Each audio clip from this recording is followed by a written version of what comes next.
Church and the Climate Crisis, a 5-part podcast series commissioned by the New Zealand Baptist Union. Part 2. How is the climate crisis affecting people?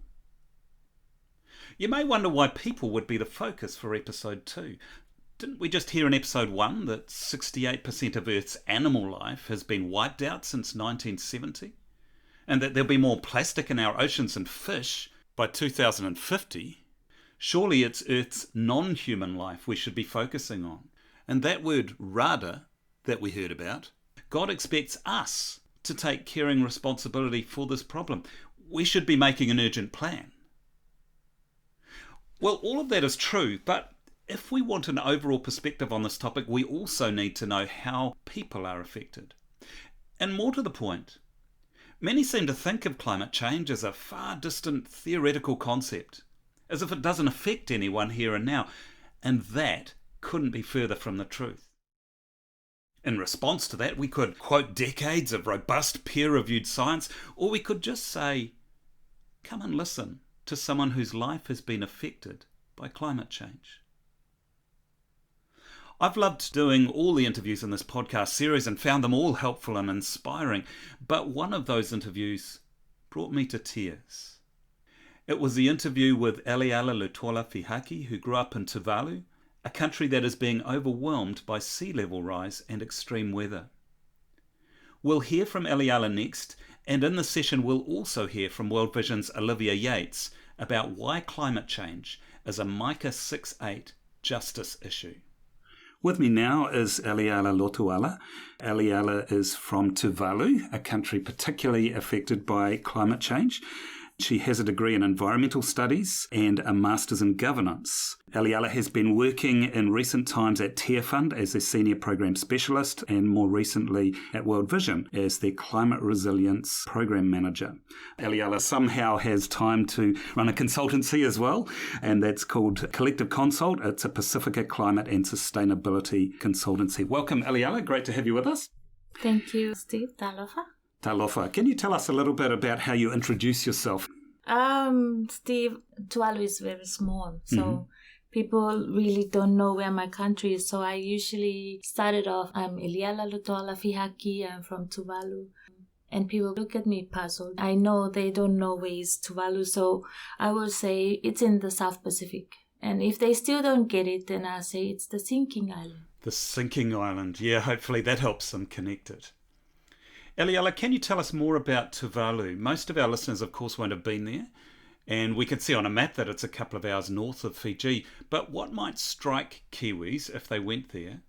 And what would you say is special about it? Tuvalu is like very thin sets of islands. And if you live in Tuvalu, even if you live in the thickest part of the island, you'll be like having front yard as the sea or the ocean, and your backyard as the lagoon, depending on where you're facing. And that just sounds idyllic to our listeners, I'm sure. It must be a beautiful country. It is a beautiful country. A lot of people have found Tuvalu beautiful because of how their expectations are. A lot of people have come to my island and they say not the good stuff. They see the not good stuff, did you say? They see the not good stuff. You know, in terms of moving ahead in life, economically, people will say, oh, that's a poor island. So it might strike New Zealanders as a place of poverty? Yes. A New Zealander might see, oh, they are in dire situation. You know, like they're struggling. They don't have the basic means, which we say in New Zealand. I mean, a car, you have a nice house, concrete, roofing iron, and you have windows. Some of the houses in Tuvalu don't have windows. Don't even have plastered walls. But for us, that's home. And so we are hearing that worsening weather and sea level rise have been making Tuvalu increasingly unlivable. So your homes aren't well equipped in the way that a New Zealander might come to expect. How is the weather and sea level rise affecting Tuvalu and threatening its future? What can you tell us about that? Sure.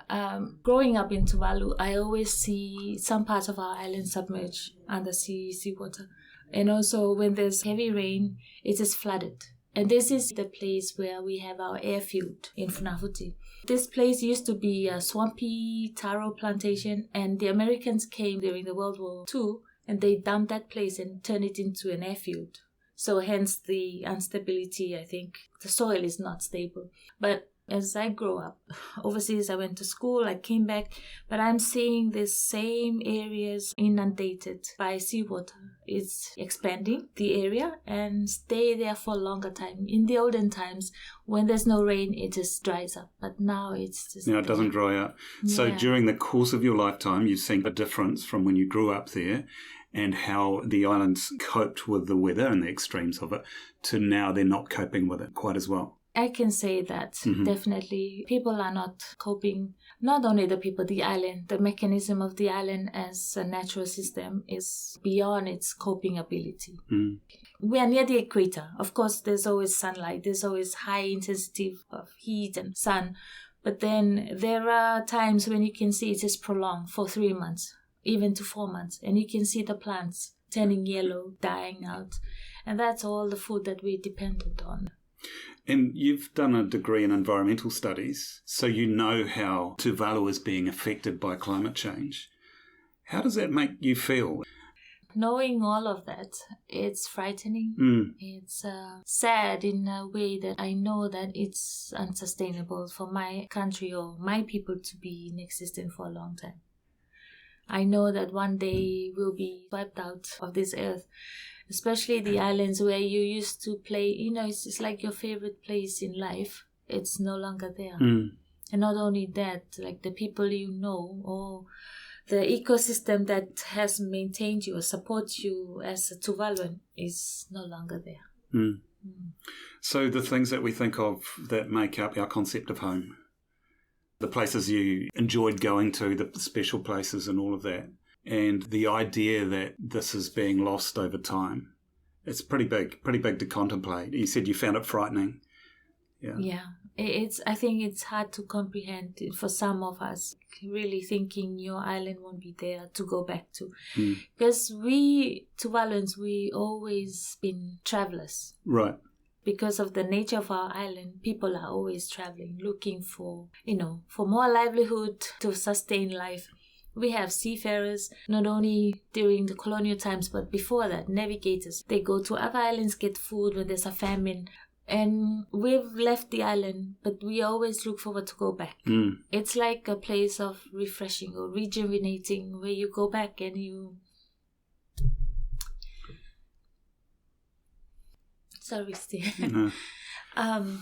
It's where you go back and it keeps you empowered or give you some sort of strength. Maybe grounded? Grounded. Yeah.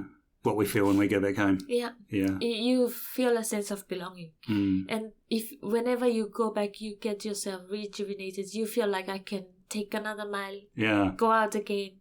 And I know seafarers in my country, and not only them, others, students, they've always had that feeling. Yeah. And it must be something that people, when they migrate from Tuvalu, must really weigh up. Now, I'm leaving, but will I be able to come back? It must be a real question for young people particularly.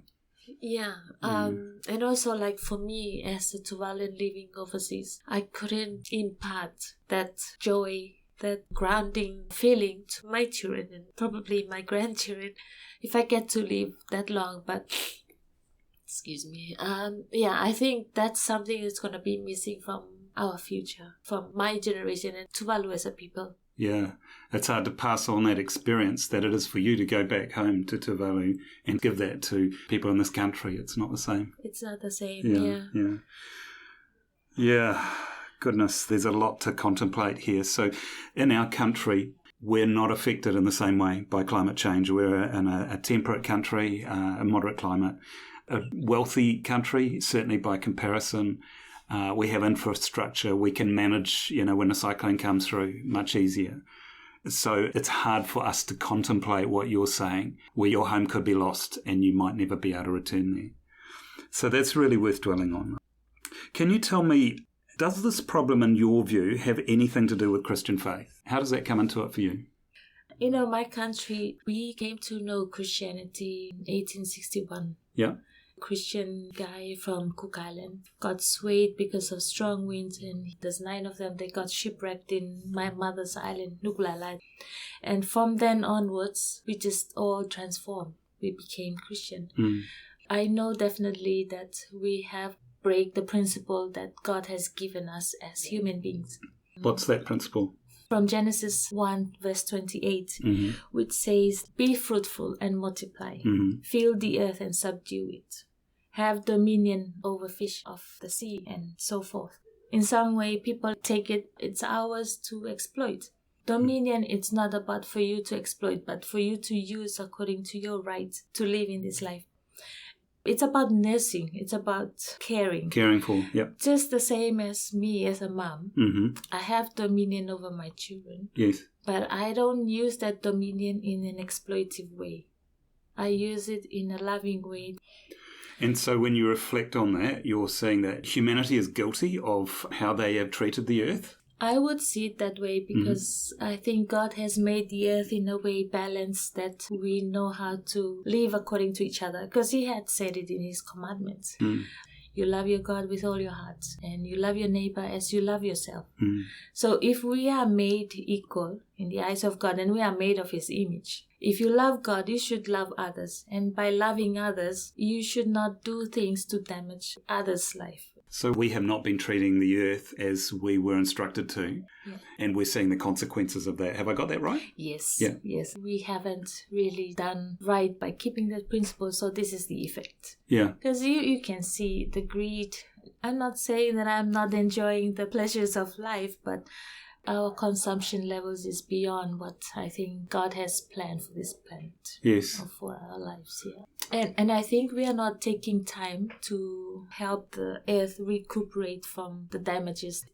So in your job, because you've got your consultancy work and your World Vision work, are you mostly advising about situations affected by climate change and how they should adapt to it, or what are you doing? I do that and beyond that too. So a lot of this climate change funding and development and, trying to help the developing countries or the affected countries' impacts of climate change, the approaches or the solutions are formulated by people with science, people who are foreign or cut off from my country. Right. So I feel my job is connecting the science to what's actually happening on the ground. And the culture that it's impacting. Yeah, really great point. Yeah. You can't just take the approach from Africa and paste it on Tuvalu and think it's going to work. So at this point in my life and my job, I do that a lot, harmonizing the systems, preaching. Yeah, that makes sense. Let's just hit pause on that interview. You've heard there Eliala's story. You've heard that striking parallel she made with Genesis 1, where she says, "I have dominion over my children, but that does not mean I exploit them." And you heard of the important climate-related work she does. As we weigh all that up, what do you think the solution is for countries like Tuvalu or the neighbouring country Kiribati? 3 options have been suggested to me. Number 1, someone said to me, they should just build a floating island. Then they'd be free to stay in the part of the world that they love and sea level rise wouldn't affect them. Here's what Eliala said about that.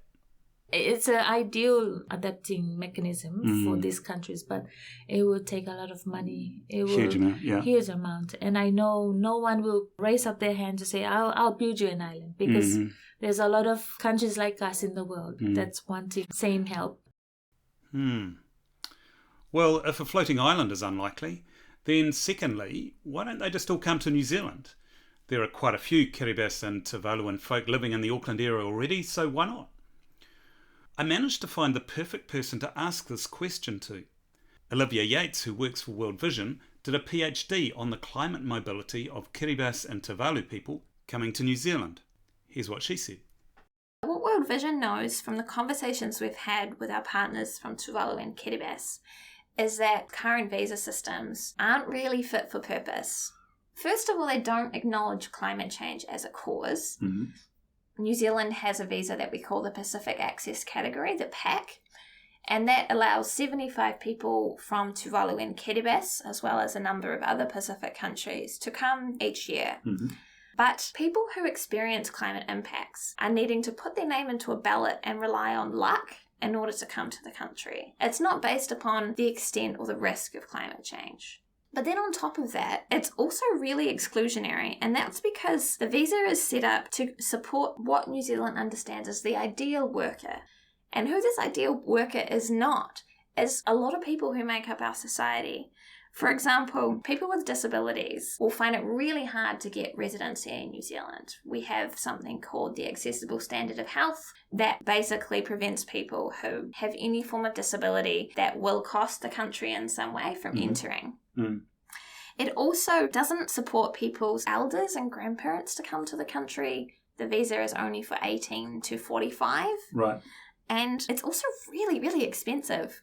A family might save up their whole life to apply for the PAC visa, and if their name is drawn, they're not guaranteed to make it all the way through the process to New Zealand, because flights are expensive, visa fees are expensive, finding a home in New Zealand is expensive. What World Vision is really asking for is a visa that recognises the risk of climate change, but also recognises people's humanity. It's not based about what we can get from it, but it's based on the fact that we have a responsibility to support our neighbours. And a key point of this visa is not just to ensure that people can come when disaster strikes, but that they can move in advance. People want choice. They want to be able to say, I want to choose to leave in 5 years' time. Well, that's good to know. I have a visa I can apply for, and I will be safe, and I will be able to have my dignity when I arrive. Currently, there's not that support. People can't really plan ahead to move unless they're lucky enough to be drawn from this ballot. I love the way World Vision are advocating there for Tuvalu and Kiribati with the New Zealand government. Because here's what seems unjust about this to me. They ought to first of all be able to stay in their own country safely, but they can't. But neither can they come to a country like New Zealand if they are disabled or elderly or don't have enough savings or don't have skills that are useful to our country. So climate change has left such people with no options at all, even though their per capita carbon footprint is 16 times smaller than it is for New Zealanders. They are paying a heavy price for a problem they didn't cause. That's not right. Nor would it be right as their Pacific neighbour to know this, but walk on past like the priest and the Levite in the Good Samaritan story. So, if a floating island is too expensive and the visa system is inadequate, is there a third option? I don't know. But maybe there are ways that we all need to take responsibility. When I asked Eliala what things we could do, she really emphasised getting informed and letting our vote count. When it comes to elections, I wonder how high we might place climate concerns in our thinking. Or what other things might we be putting ahead of it?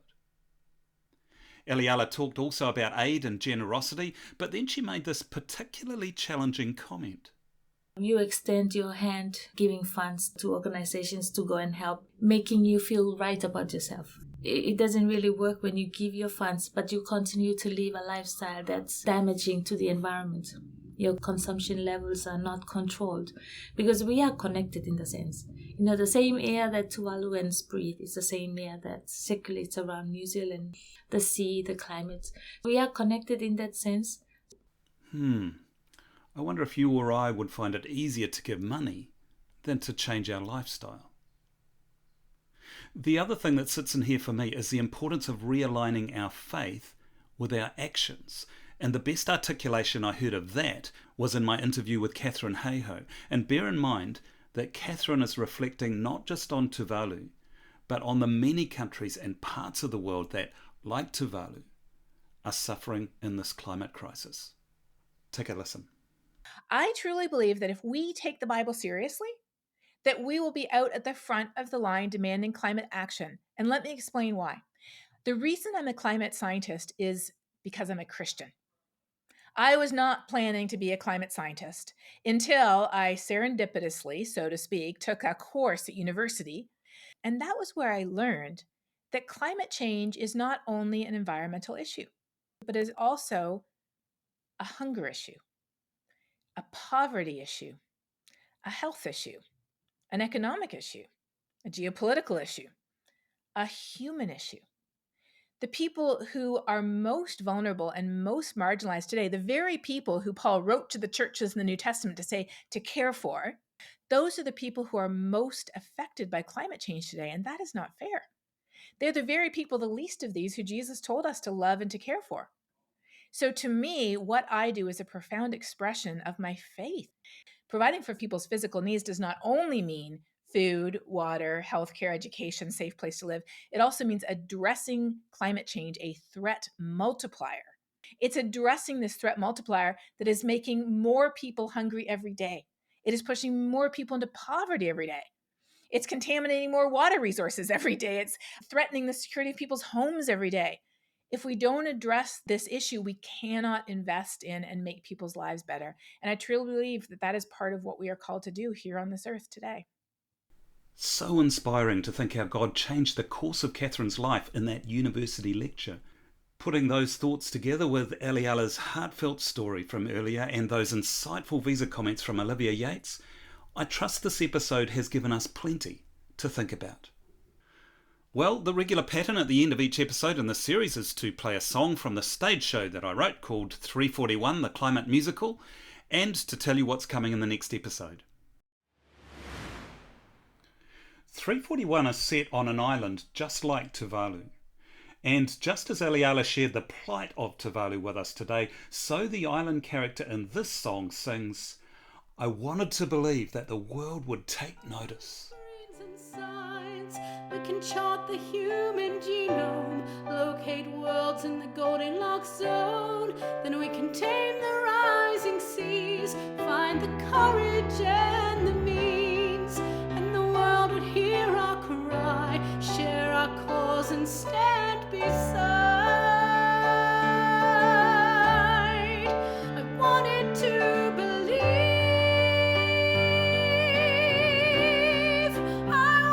To believe in human kindness and the brotherhood of men, that the arc to justice bends beneath God's sovereign hand, the one thing that we need. That was Renee Maurice singing "I Wanted to Believe" from 341, the Climate Musical, which performs for the first time in Auckland in March 2025. Well, coming up in episode 3, we're going to take a look at the science and at all those objections that I'm sure you've heard. The world isn't really warming. Humans aren't causing it. People are getting paid to promote all this climate stuff and such like. It was kind of cool to be able to sit with climate scientist Catherine Hayhoe and hear what she had to say about all of those objections. Believe me, there's plenty you're going to want to hear in episode 3. See you soon for that. This podcast is made with the support of the Nelson Christian Trust for the Baptist NZ Podcast Network.